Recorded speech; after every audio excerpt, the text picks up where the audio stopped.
this is like a starting point, like knowing where to start.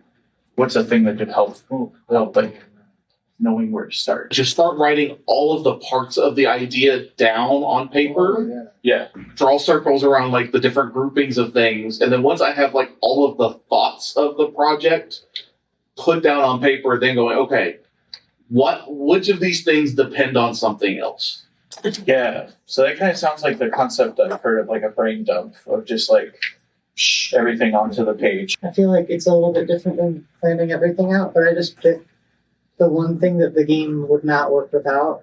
Yeah. Like for me, when I made a typing game, I made a typing game. Like that's not a game. Like that's been made hundreds of times. Yeah. But before you make it your own thing, you need to make it a thing. Yeah. Or like with the game I'm working on now, it's about spinning a wheel. So I made a wheel that spins, and it's like that's not a game. Yeah. It's a wheel that spins, but the game wouldn't work without the wheel that spins.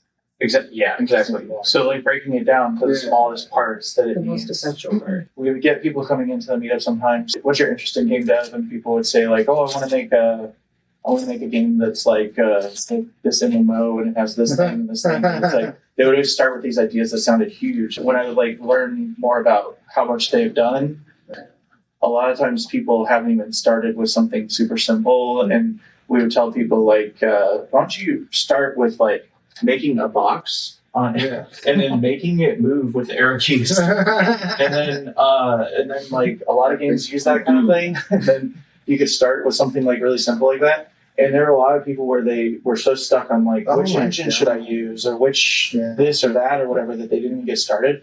But for me, if I get into a new engine or something or whatever, and I'm trying to do something like get like a box and move it with arrow keys, it's like, cool, this feels a little bit like a game. Like you got something. Understand how it works a little bit on the engine itself. Yeah. So like breaking it down to small parts and figuring out like what is important. And that really helps too with like finding the fun of the thing too, because if you can do like the spinning the wheel thing or whatever, and then you play around with it a little bit and you get that to be fun without even like the game concept, it's just like maybe something about the way this wheel spins or the animation or the typing game. I spent so much time on like making it like satisfying to play. Like with animation and sound, and it wasn't like by the end of that, it was like even if the rest of this kind of sucks, it would still be a typing game. Finding that little like nugget of place to start or whatever.